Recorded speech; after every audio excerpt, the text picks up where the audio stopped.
Just do some guesswork out there. So let me introduce my guest this morning in studio. I'm joined by James Vele. Thank you very much for your time and karibu sana. Thank you very much for having me. You're welcome. Quite a portfolio you have, so perhaps you just tell the audience a little bit about you and what you do. So my name is James Vele. I am a certified qualified nutritionist and first aid trainer. Apart from that, I also indulge in a bit of food security and policy implementation in the medical sector. Right. Yes. Thank you so much for coming in this morning. And I remember when we had this conversation at the start, as we were engaging more, you were very quick to pinpoint that it could be for beginners as well as, I'd say, advanced. So before we get into it, perhaps just give us a little bit of difference on what first aid tips for beginners looks like, as well as those for the advanced people. Thank you. So first aid for beginners, basically we are looking at the first respondents. So we are looking at caregivers. Yes. We are looking at those who are at home, and maybe perhaps more often we find bystanders. So that is how we begin with beginners. On the other side, whereby we are looking at the professional ones, basically we are looking at EMTs, school nurses, teachers, HR, you know, pastors. More often is where we find a little bit of technicality is needed. To administer them. Yes, to administer. So today we'll just be looking at the first respondent. Right. Yes. Right. Those people that are bystanders, you know, bystanders, you are minding your own business and then. Yes, and also caregivers at home. Okay. Yes. All right. So, what are some of the most common scenarios or occurrences that these first respondents may come across, and just how do they handle it? I know there could be so many, but I'd begin perhaps with a home setting, you know, the roadside setting. What are some of those scenarios? So before we even get to the road, you you'll have to come from the house. Yes. So from the house, we have cats, because we are looking at meal preps, of course. We have nose bleeding. We also have burns. You know, accidents do happen in a home setup. Yes, so those are what we are actually looking at, and then also we might have a little bit of like a head rush and fainting. Head rush, what does that mean? Head rush basically is you are tired, you're fatigued, you know, like you're just from work, a hectic day, then you just sit in the house, and the next thing you black out. You collapse. Blackout is a different technicality, but the right terminology will be collapsing. Collapsing. Yes. So that could happen at home. Could happen at home. Right. Could happen as you're going somewhere. Yeah. Okay. Yes. So with the cuts, is there a degree to what sort of cuts we are talking about? Are we just talking, you know, minor cuts where you are cutting kanyanya pale then kakisu kakapita? To what degree are we speaking of? So guys used to joke at some point, first cut is the deepest. Okay. Yeah. So cuts don't necessarily have a degree, but they will always depend on one. Where have you been cut? Depending with is it either a vein or an artery? What part of the muscle? Yeah. So based on that is now how you get to know how to approach. Right. Yeah, because when it's your finger or your thumb, we usually have the damaged part of it, so it's a little bit thicker. But when it's on the thigh, like it's pure muscle. So how do I put it in the layman's language? there is no cushion to it. So ikikata imekata. Yes. Okay, for for somebody who's just at home, whom to maybe hajui mambo na veins na artery, as you said. So Yes. I'm thinking, are they able to measure just how deep this cut is? Just by looking at it, is it through Yes. maybe how much it's bleeding or how much it's not bleeding? How are they able to really say, oh, this is very serious, it needs somebody who's more advanced in terms of offering medical services than me? So if it's a cut, Yeah. we will actually measure it by the flow Okay. of the bleed. Uh-huh. If it's gushing out, Yeah. the first thing you need to do, apply pressure on it. Okay. Serious pressure, because that means Gushing out, you mean like it's... splattering all over, yes? Yeah. For that one, just make sure that you have applied maximum pressure on the wound and immediately call for assistance, because that means that you have cut an artery, and an artery is very essential part of your body, because the rate at which that blood flows, it's very crazy. Okay. Yes, and then like it's pure blood. Yes. All right. With the nose bleeding, this could be, very often than not, we see even kids nose bleeding, and you're at home and you don't know what to do. So, what do they do? Do they go back? Do they go down? What exactly are they supposed to do? So, Yeah. with nose bleeding, the first thing you should do, you should actually stop the bleeding. So you pinch your nose slightly at the top, Okay. and then tilt your head. Lean back. You first of all tilt, because Okay. I'm assuming most of the time you will get nose bleeding, either you're standing or you're seated. Okay. So you first have to position yourself, yeah? Okay. So you just have to pinch slightly above your nose, Yeah. then you tilt your head before now you get any form of assistance. What you have done is you have reduced the flow, and again you can be able to call for assistance. Right. Yes. What are the dangers of sort of tilting your head down? Head rush, and then also because you're flowing down, the flow of blood also will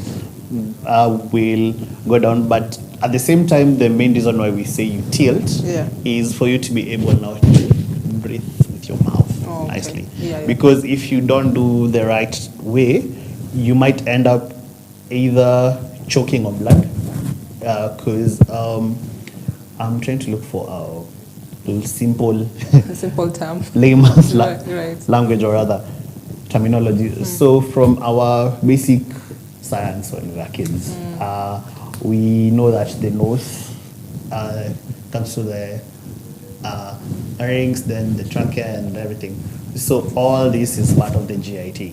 So if you get to breathe in blood that has already dried, it becomes a clot. So you might choke, especially for children. Yeah. Yes. Okay. Or you might get that aftertaste coming to your mouth. Yeah. So you don't want that. Okay. Yes. Could nose bleeding get extremely serious than what most people would come across, just the bleeding? Could it get more serious than that? Could it cause, I'd say, extensive damage? Perhaps somebody is nose bleeding but experiencing something else entirely as well? So for such cases, if it's first aid and you feel that the bleeding is actually extending from how it's not supposed to be, then from there is when you seek medical attention. Remember, we are talking about first aid. Right. We are not talking about medicine. Yeah. Yes. Yeah. Yes. Okay, I'll come to the bands. And there was a term when we were first speaking, you used, and you said there's a, I can't remember the exact term. There's a scald. Thank you. And then there's a burn. Do tell us about that and the differences between the two.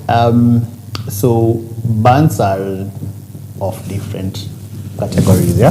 So there's a burn, there's a scald, then there is charring, like in Swahili we'll call it umeungua. You know, so a scald usually, it comes with blisters.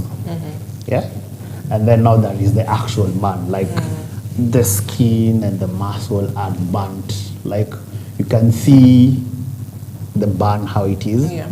and then now that is the charring. Wewe na makasi WhatsApp group, if I would call it. Okay. Yeah, so those are the different ways I can say that you can be scorched. Okay. So, ukiwa unapika uji moto ikumwagikie kwa mkono, what do you do? First things first, uji moto, that's a foreign substance. You want it off. Okay. So running cold water. Running cold On the water part that has- on the part that has that hot porridge. Yeah, yeah.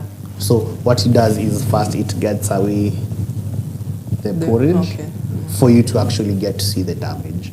Sometimes it might be a blister, which can be handled. If it's a burn, kindly seek medical attention. Yeah. Yes, I know. Okay. We've also seen burns in terms as well of ulikuwa unapasa nguo, and then unfortunately, you know, it went through your hand as well. So for that as well, how do you go about it? Also so you're saying you're you are ironing, yeah. and then maybe ukaikelea. by mistake you placed your hand. Yes. So depending on the part of the body, Yeah. it actually gets to determine the kind of intensity that burn has an effect on. If it's on your back, chances are it will be bad. If it's on your palm, like I said before, at least there is a soft hard layer. Yeah. Damage will not be that much. So first things first that you do, again, make sure you have passed through cold water just to cool off the skin.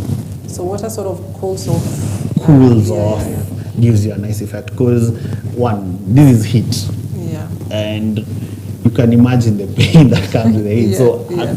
at least you need a soothing Soothing feeling. vibe of it. Yeah. Yeah. Okay. So yes. All right, so I think those are some of the, I'd say, situations one would go through at home before, you know, you can talk about the degrees of burns where it's quite serious and they have to go to a medical facility. Yes. Now, fainting, this one is very common and people really don't know what to do. There are those who, you know, they just mishandle this person that has fainted. So somebody goes down and I'm there. What am I supposed to do first? Check.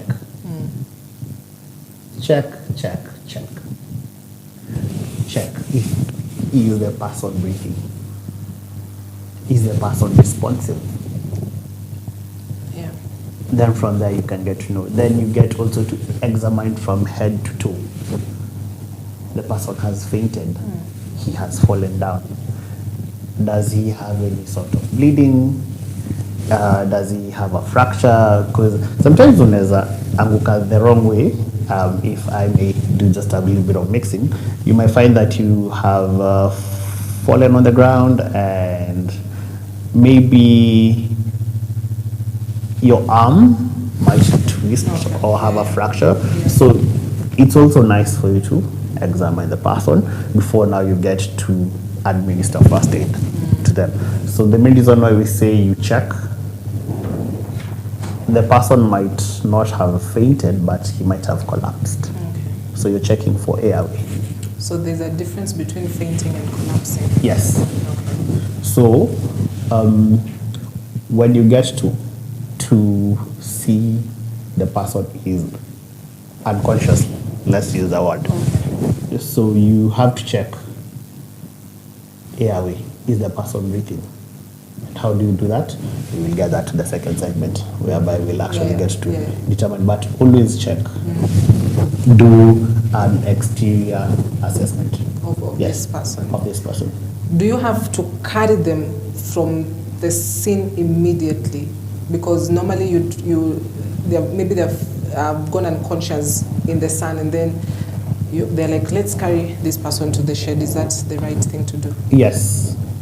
you can carry this person to the shade or where they can get a sort of fresh air, and again, you might have collapsed in public. So, in order for us to get you off the danger, we'll have to take you somewhere safe. But before we do that, there are ways that we call a rapid assessment, whereby you can look and see, and then now you know before you get to administer. Okay. Yes. Now I want us to come to, I'd say, the myths and misconceptions and just the standard operating procedures, because, for instance, with the burns, one of the most popular one I come across is that ukichomeka chukua ungangano, unajua, mwaga in that place, now go to the hospital. I mean, let us just try to demystify some of these things that people do and just point out that it may cause more harm than good, as you know, you have got good intentions, but sasa ile kitu unafanya, it's wrong and it may cause more damage. Okay, so the first thing that we had cuts, right? So most of the time you find that blood is gushing or you have a small bruise. Do not, most of the time we tend to apply salt. Okay. I know. So when you get to apply salt, what salt does, salt actually increases the rate of bleeding. Because what it does, it actually dehydrates. Because from the basic science, salt is used as a preservative. True. So what it does, it sucks out liquid. And when it does that, you find that you bleed. And then another thing, what it does, it will actually do more damage to your tissues and your muscles. So you find the rate at which your body has to actually release the platelets for them to heal on their own, they get interfered. So that's one thing that guys do. That's why we always say wash with clean water, rinse off first with clean water, just to remove the dirt and to get to see what's the damage that is there. So that's for the cuts. Something else that we had discussed before was nose bleeding. When you are nose bleeding, most of the times you actually want to blow your nose just to get it up and say maybe it's a fluke or something. So sometimes you might find that when you're blowing your nose, because nose bleeding, what happens most of the time, it's a vein that actually bursts under high pressure. But because it's a vein, it just gets to ooze. It doesn't like gush. So you might find when you're blowing your nose, you'll actually get to damage. So in as much as possible, just try to pinch your nose, sit down, relax, breathe, put something cool on your head, raise your feet, then you just lie down. The rest will take care of itself. So don't do that. And then another one is people get to pour cold water, cool down, you know. That one is, I don't know, yes. The fourth point, which we had discussed earlier, was collapsing and fainting. So once you have collapsed or rather fainted, when we were growing up, people used to think, this one is just joking. So yes, so sometimes they tend to put in drops of water in your ear just to annoy you. To test to see. Yes, just to test rabbit trap, you know. So what does that? Sometimes when you do that, you can actually send someone into shock, which is very bad, because now you will have to deal with what you call double trouble. Because one, you have someone who has gone into shock and before they were normal. And then also do not pour water. On this person, yes, do not pour water, because what it does is, because of the change of environment, like we said, maybe it's hot out there. This person is either fatigued, is either dehydrated, and they have collapsed. What you'll get to do is, once you pour cold water on them, you will send them on a shock. Okay. So again, you will have to get his temperatures back to normal because it's shock, So it might do more harm than good, yes. Right. So I think that's basically it. All right. Yes, we have covered most of them. All right. So we'd love to take a quick break. When we come back, James here has brought somebody with him as well, who will be joining us on set, because these things you need to see. When they say check for breathing, how are you going to check for breathing? So we want to just show you that bit as well. And I think we'll also cover the popular CPR and just how to conduct CPR. Yes. And you'll be telling us what CPR is when we come back after this break. So stay with us, don't go too far.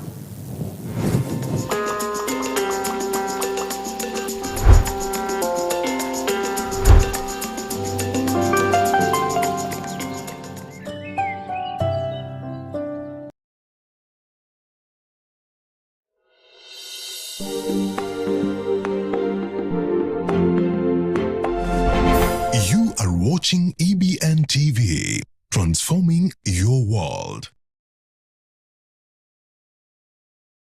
EBN TV cares about the growth of your business. To advertise with us, Practical setup for you to just understand how you Vele with me here in studio. And yes, we have a model, guys. She's not dead. She's just, we are using her as our sample this morning. So James, please, let's get started. Thank you very much. So what we have here is what in medical school we'll call a cadaver. So this is just for our practicality for today. Yes. So one, we are going to do the first procedure, which is fainting. Okay. Fainting is very common in schools, in public places, and most of the places we go. Yeah. So the first segment that we had, we said check. Always check. So this is a person, let's assume they have collapsed. Yeah. So you go down from the nostrils, you feel. So you should feel some warm air Okay. from the nostrils. If Yeah. it's cold, Yeah. then you know there is a problem. So you first of all check, is she breathing? Yeah. Then again, check for response. You can call out her name, Mary. She's not responding. Okay. If she would have responded, then Yeah. it's a prank, Yeah. Then, Yeah. from there, you examine her from head to toe, Yeah. or from toe to head. Okay. So what basically you do is, you will come and examine, and maybe let's see she has a head injury. Okay. So from there, you don't touch. You will know once you are getting to move her, Yeah. you are actually have to handle her with care because Yes. of Yes. the injury. Yes. If she has a fracture, the same thing. So she has fainted. Basically, what you will do is you will get to loosen Tight. most of the clothes that Okay. are tight All right. for fresh air. Yeah. So you just remove her shoes Yeah. gently. And this one had actually tied her shoes for fainting. You see? Yeah. Yeah. So remove her shoes, right? Okay. And then you make her loose. If it's a lady, please be a little bit considerate. Some few shooters will do. Okay? Yeah. And then now what you'll do is you will tend to get where the breathing space is from. So if this side is blocked, you'll say no. So you have to get a clear pathway for her. All right. So we put her on recovery position. Okay. What we do is kidogo. Okay. And then you turn her slowly. Okay. And then comes to the arm head. supports Yes. the head. Okay. The palm supports the head. All right, the So palm. becomes a rest. And then you straighten up. And then it comes across. See, You're right. what you do is you have put her on what you call the recovery position. So over time, she'll just come vizuri. Okay. Once she has rest Yeah. and she has started to recuperate, you make her to sit down. Ooh. There you go. Okay. So you can assist. All right. You can't be a bystander. You can't be a bystander. Okay, let's No. do it now. So Yeah. you hold her nicely, then you support her, There you go. then she sits, and again, check for her response. Mary, how are you feeling? Yes. Now she's better. Good job, then, Mary. Yeah. then if she's feeling uncomfortable again, is when you can take her to the nearest health facility. All right. Remember, Yeah. you're doing first aid. You're not the doctor. Yeah. So once she's okay, you take her to the hospital Right. for further examinations.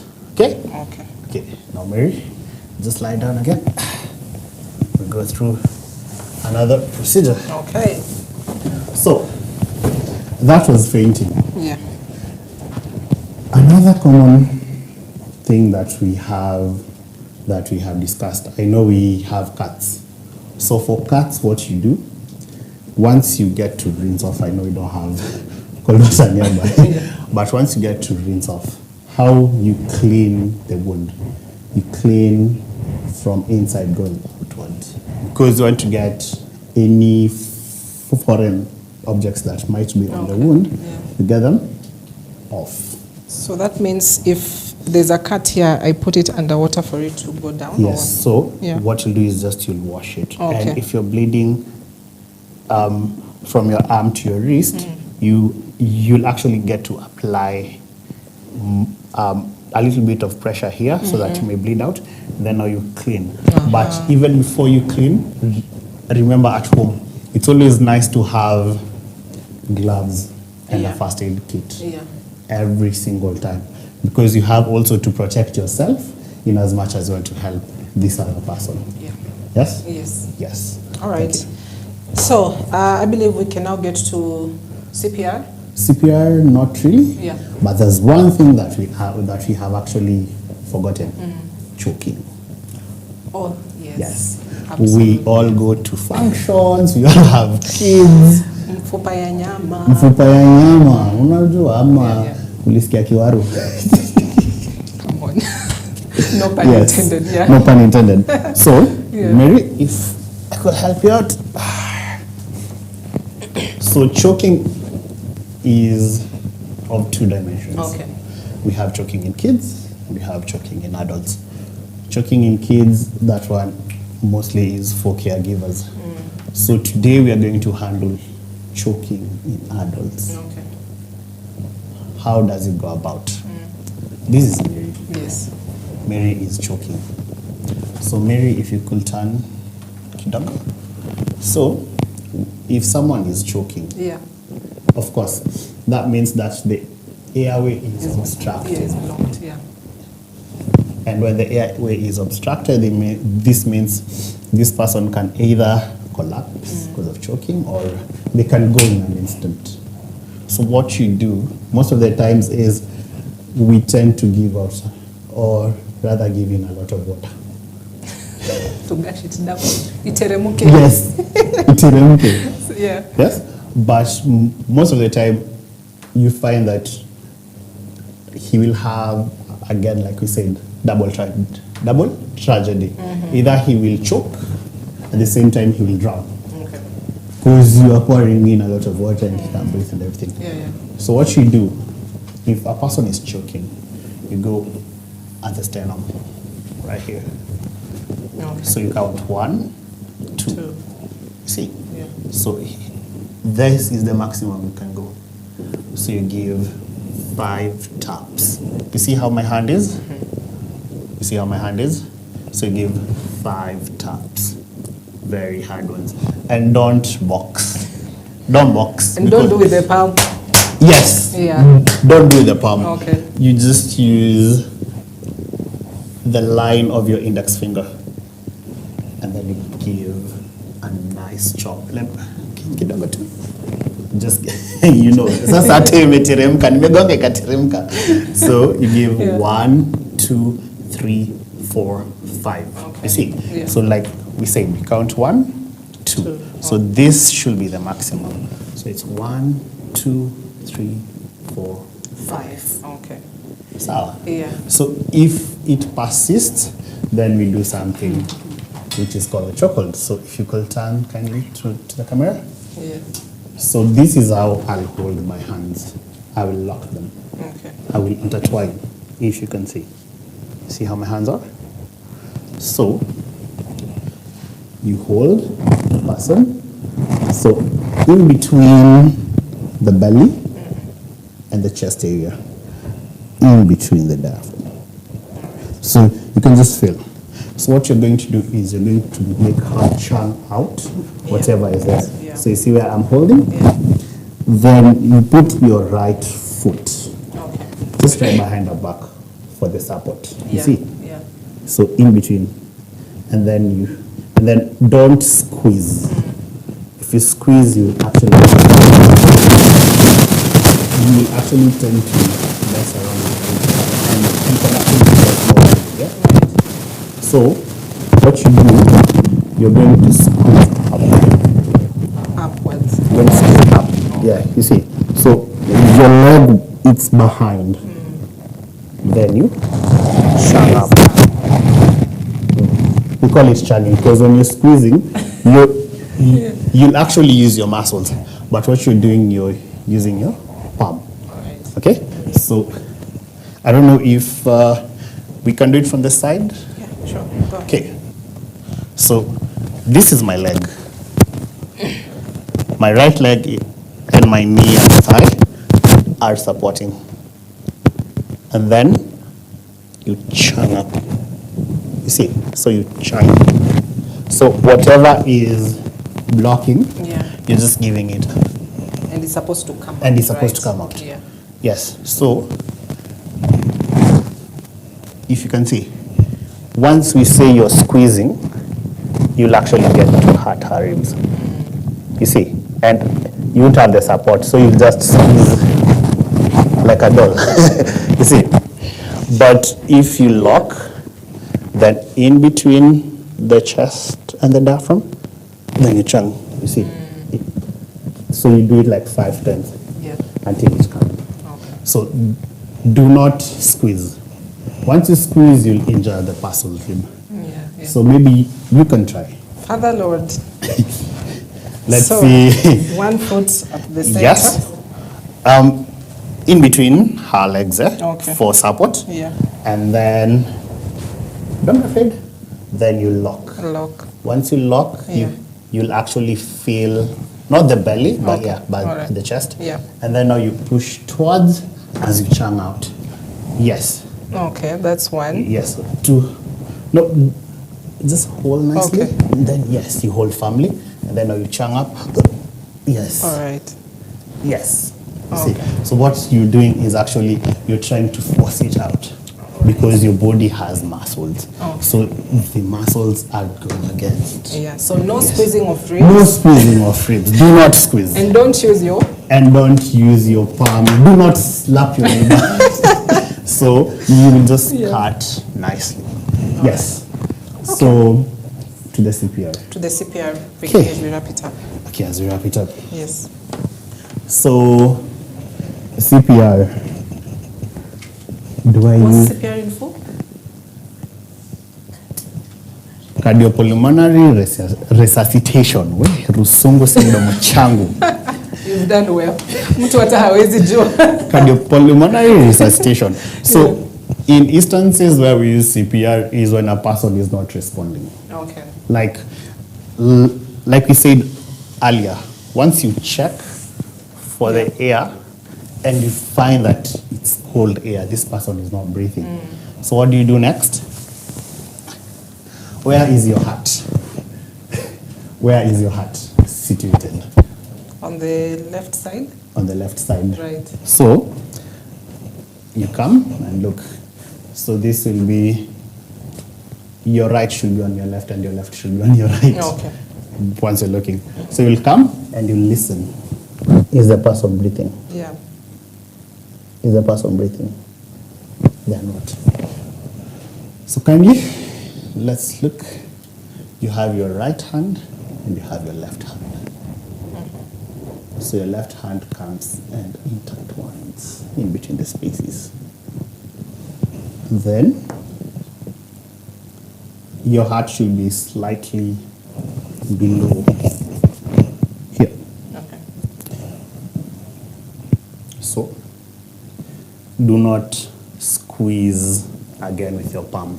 Don't use your palm because there's a lot of force that comes with the palm. Yeah. So what you're using is the pillow right here. So you do 5 compressions. 1, 2, 3, 4, 5. And like we said before, you need to protect yourself. So in most cases, do not do mouth-to-mouth resuscitation if you don't have a clean cloth. And always make sure that you have a first aid kit because there's a kit that does. So for this case, we don't have. So you'll do 5 compressions. 1, 2, 3, 4, 5. And then the mouth, then you blow in 2 puffs. 1, 2. Then you come back again. 1, 2. It's important for you to count. 4, 5, yes, you count. So those are for starters. But if you feel they are not responding, you will do 15 compressions. 1, 2, 3, 4, 5, 6, 7, 8, 9, 10, up to 15. Then you do 2 breaths. What you do is actually your heart gets to run on oxygen. Like when we were in school, we used to learn about oxygenated and deoxygenated. You see, so you will need air to go through your blood for it to pump oxygen, and the lungs are very crucial. Yeah. So that's why we have to resuscitate your heart for it to pump the blood to go across and for it to get fresh air. Back again. So CPR only applies to when the person is unconscious. And remember, when you're doing CPR, make sure you, 1, have called for help. In as much as you want to do first aid, remember, this is the first respondence to a person who is in need.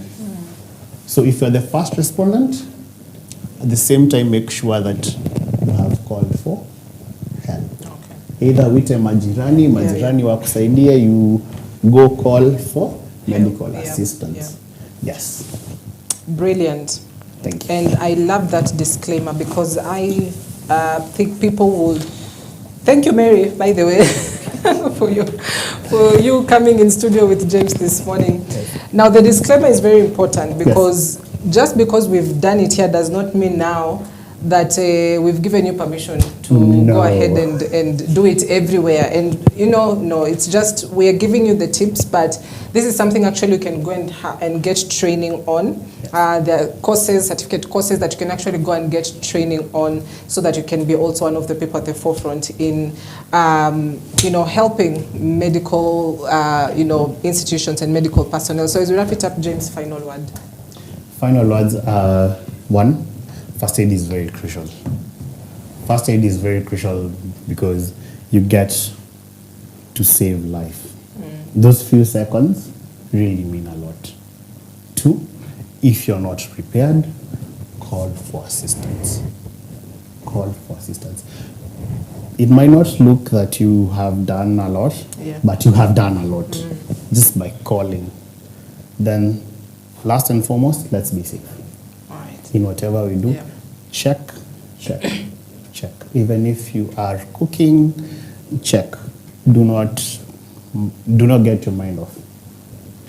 Always focus, always check. And in as much as you would like to help others, always protect yourself. All right. Yes. And then, Yeah. yes, we do offer first aid training. Please go ahead. Yeah. We do offer first aid training and fire safety. That is on Mary's side. On my side, you can always come to the hospital. You will actually get to find me right now in Makadara level 4, and I also run my own private consultancy on the side for nutrition. Yes. Thank you so much to both of you for coming in this morning to just take us through first aid tips for beginners. In case you've missed this and you've just caught us right at the end of the show, you can rewatch it across our feedback lines, across our social media platforms. If you've got any questions or you know, if you're interested as well in joining the first aid team to learn, or the fire response team as well to learn, just reach us out and we'll be able to link you with them. Thank you for watching this morning. My name is Cynthia Nanjala. Coming up at the top of the hour is Your Faith Today with Reverend Felix Kavoy. So stick around, don't go too far. Keep watching EBN TV. Have yourself a good morning.